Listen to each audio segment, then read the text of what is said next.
I'm a weight loss coach, and what I'm finding, the knowing that I'm coming to now, is rather than finding a way for each person, I'm helping them find their way and their next impulse, and being able to discern that for themselves. And that's how I think I can be of most benefit. And I would love any insight that you have. Well, we agree with everything that you're saying. The piece that is missing for most relative to this subject is, it's the same piece that's missing for everyone relative to almost every subject, and that is, get on the high flying disc and then get into this vibrational atmosphere, and then, because we remember some years ago Esther saying, I feel like I should meditate, but I really don't have time today. And that's like saying, I've decided to do each and everything that I'm going to do today the hard way. I'm going to do it the hard way because the hard way works to some extent. In other words, I can bang it out.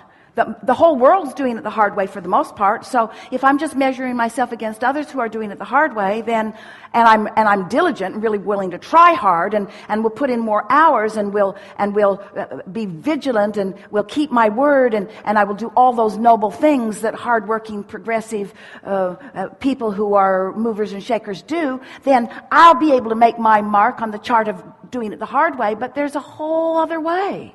There's a whole other way that most are not understanding. And so it's not the easiest thing in the world to get someone to all of a sudden flip on a dime and start feeling differently about themselves than they have been feeling, because they have momentum.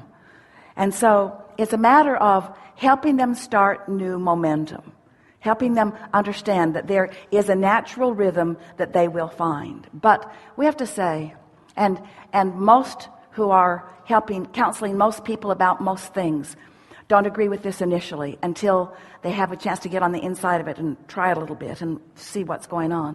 Most really believe that they are coaching action, that they are coaching behavior.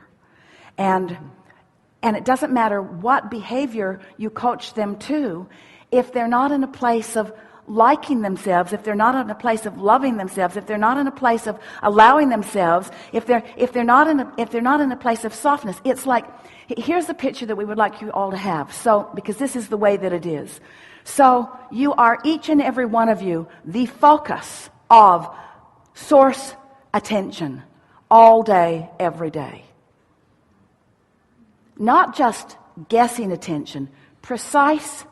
You put the things in the vortex piece by piece, know exactly who you are and what you want, loving, unconditional attention flowing to each and every one of you steadily and constantly.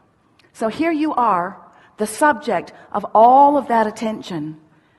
What is your point of attraction? Are you all balled up in resistance because when you were little your mother didn't like you and so you stopped liking you? Are you all balled up in resistance because you're mad at that person, or you've made that person an enemy? Have you got this sort of shell over you so that even though source is flowing to you, you're not letting it in because you've got this condition that you use as your excuse to not let it in, and this condition that you're using as your excuse not to let it in, and this condition as your excuse not to let it in. So even though it's all flooding and all flowing and all right there for you, and all you have to do is just wake up and not think a negative thought for a minute, and some will get in.